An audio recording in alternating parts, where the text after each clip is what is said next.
पिछली कड़ी में मैंने आप सभी के साथ एक ऐसी महिला का केस शेयर किया जिन्होंने मृत्यु के बाद सोल वर्ल्ड में अपने स्वर्गीय पिता को देखा, लेकिन वो उसकी सोल फैमिली का हिस्सा नहीं थे। वो किसी दूसरी उनसे उच्च स्तरीय सोल फैमिली का हिस्सा थे, तो उनसे उनकी मुलाकात नहीं हो सकी। तो अब इसी चीज़ को आगे बढ़ाते हुए तो उसने जो एक बात कही, उसने कहा कि हर सोल फैमिली में, सोल समूह में कुछ जो नियम कायदे होते हैं, उनका पालन किया जाता है। बस यूं ही कोई भी किसी से यहाँ वहाँ मिलने नहीं चला जाता, और किसी भी वक्त बेवजह मानसिक संपर्क भी स्थापित नहीं किया जाता। जैसा कि हम जानते हैं कि चाहे उसके स्वर्गीय पिता सोल फैमिली का हिस्सा ना भी हो, तो भी ये पिता और पुत्री मानसिक संपर्क स्थापित कर सकते हैं और एक दूसरे से मिल सकते हैं, लेकिन निर्देशों के अनुसार, असमय नहीं। इस बात पर उसने कहा, बिल्कुल सही।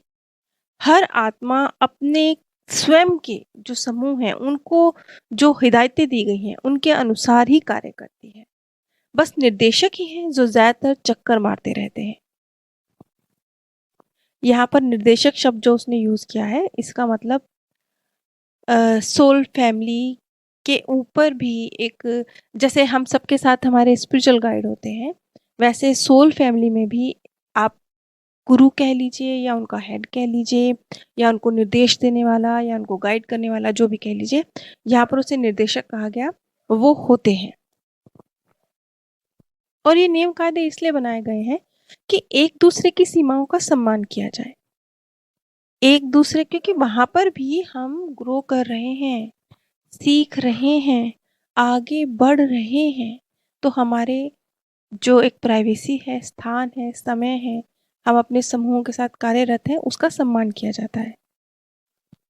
और अगर निर्देशक साथ ना हो तो ये स्थान इतना विशाल, इतना लंबा चौड़ा है कि भटक भी सकते हैं। क्योंकि शुरुआत में हमने देखा ना कि ये जो महिला है, ये एक तरह से पिछली कड़ी में मैंने एक्सप्लेन किया था, भटक जैसी गई थी। उन्हें कुछ समझ नहीं आ रहा था। तो इसी चीज़ को देखते हुए उनसे सवाल किया गया कि मुझे ऐसा लगता है कि हम जब पहली बार यहाँ आए थे तो तुम शायद भटक गई थी। तो इस पर उसने जवाब दिया, मैं संपर्क नहीं कर पाई थी क्योंकि मैं मानसिक रूप से बहुत अव्यवस्थित थी। मेरी हालत बड़ी उल्टी थी। मेरा विचार है कि तुम नहीं समझ पाओगे ये क्षेत्र कितना विशाल है। अब जहाँ पे हमने अलग अलग लोगों के ये एक्सपीरियंस सुने हैं, तो कुछ लोग तो इस तरीके से बयां करते हैं कि जैसे ही वो आत्मलोक में जाते हैं, वो वैसे ही बस हमारी घर, हमारी जाने पहचाने जगह फौरन व्यवस्थित हो जाते हैं। उनको कुछ निर्देश की जरूरत ही नहीं होती। कुछ लोग ऐसे हैं जो बिल्कुल जब तक उन्हें निर्देश ना मिले वो व्यवस्थित हो ही नहीं पाते, वो उस स्थान को समझ ही नहीं पाते। ये शायद अलग अलग स्तर हैं आत्माओं के। जो आत्माएं ज़्यादा जन्म ले चुकी हैं, ज़्यादा बार पृथ्वी पर आ जा चुकी हैं, कई बार आवागमन से गुजर चुकी हैं, उनके लिए वो स्थान जाना पहचाना है, वो जल्दी व्यवस्थित हो जाती है, उन्हें निर्देशक की जरूरत नहीं पड़ती। लेकिन जैसे कि ये केस है, इस केस में जो महिला है वो अभी अपने जन्मों के शुरुआती चरण में है, तो वो उसके लिए जाना पहचाना नहीं है, उसको निर्देशक की जरूरत है, उसे उस स्थान को समझने की जरूरत है।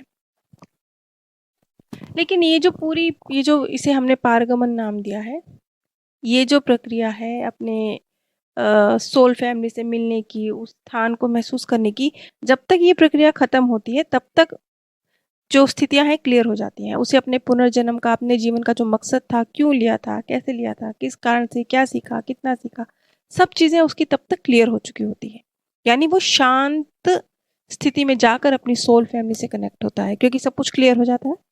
जैसे कि एक व्यक्ति ने जो जिक्र किया था, उन्होंने कहा था कि जैसे वो अपने वो स्थान की ओर, सोल फैमिली की ओर जा रहे थे, तो बहुत सारे जो ग्रुप ऑफ सोल्स थे जो उनकी फैमिली से संबंधित नहीं रहे होंगे, क्योंकि वो दूसरी समूह रहे होंगे, लेकिन वो भी जैसे संगीत की ध्वनि होती है, ऐसे संगीत की तरह जैसे उनका वेलकम कर रहे थे। जैसे बल्ब, जुगनू जुगनू के एक झुंड हो, बल्ब का झुंड हो, सितारों का झुंड हो, वो लहरा रहा हो, इस तरीके से वो उसका वेलकम कर रहे थे, जबकि वो उसके सोल फैमिली नहीं थे। अब जो आत्मा जितना ज्यादा क्योंकि नई नई आई है ना सोल वर्ल्ड में, अभी अभी आई है शरीर छोड़कर, जितना आप ज्यादा अपने शरीर, पीछे की यादें, वैसे तो बहुत सब तो हील हो जाता है, काफी कुछ क्लियर हो जाता है, लेकिन कुछ प्रतिशत तो रह जाते हैं ना, क्योंकि सबका स्थिति अलग-अलग है, हर आत्मा की जर्नी अलग है, उसकी अ, विकास की स्थिति अलग है, तो उसके अनुरूप कुछ प्रतिशत जो रह जाता है, तो उसके अनुरूप उनकी जो रोशनी का स्तर होता है, वो उनके अनुरूप होता है।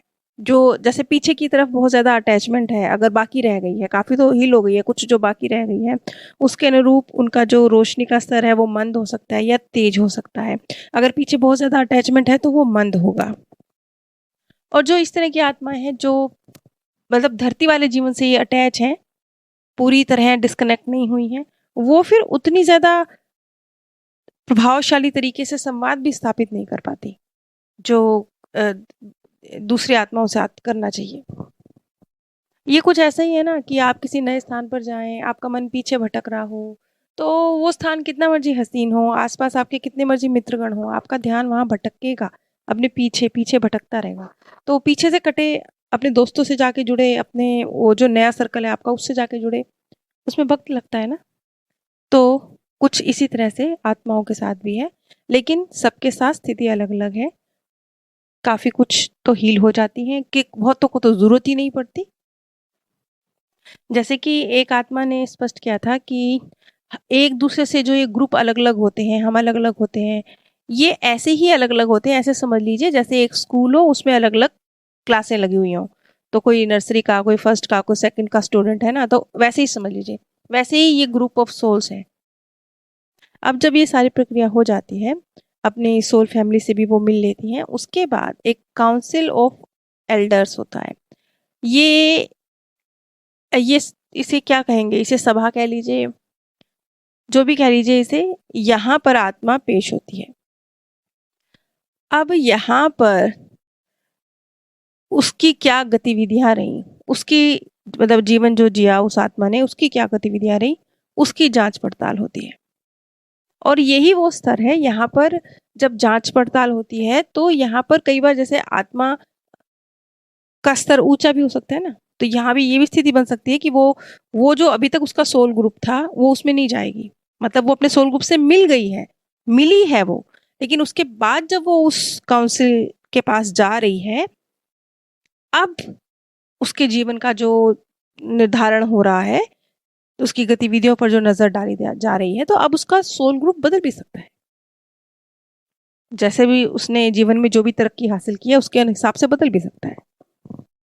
अब जो इस तरह की जो सभाएँ होती हैं, इसका बिल्कुल एग्ज़ैक्ट जानकारी मिल सके, ये बड़ा मुश्किल से हुआ है। बहुत विरले कोई केस होंगे जिसमें से कुछ-कुछ जानकारियाँ निकल के आई हैं, सब कुछ नहीं निकल आया। मोस्ट ऑफ द टाइम तो चुप ही रहे हैं बताने वाले आत्माएँ, वो ज़्यादा कुछ बोली ही नहीं। क्यों? क्योंकि शायद ये गोपनीयता के तहत होता होगा, कोई रीज़न होता होगा, नहीं चाहती होंगी हमारे मार्गदर्शक कि हमें जानकारी मिले।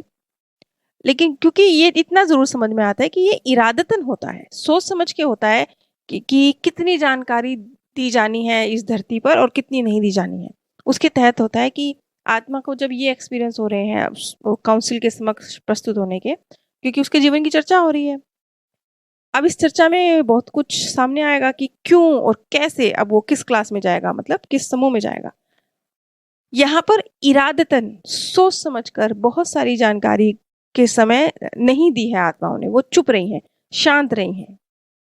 अब अगली कड़ी में आपके सामने मैं ये जो काउंसिल ऑफ एल्डर्स है, इसके सामने जो एक आत्मा पेश हुई और उसके जीवन का जो पूरा लेखा-जोखा कैसे क्या हुआ, वो सामने आया, उसे मैं आप लोगों के साथ शेयर करूँगी। अगर आप मेरे द्वारा शोक सभा जैसे चौथा या 13वीं आदि पर उन सभाओं में जाकर शांति संदेश प्राप्त करना चाहते हैं, तो आप नीचे दिए गए व्हाट्सएप नंबर पर संपर्क कर सकते हैं। आप सभी पर परमात्म सौंदर्य, प्रेम और आनंद सदैव बरसता रहे। आप सभी दिव्य परम धाम में स्थान प्राप्त करें।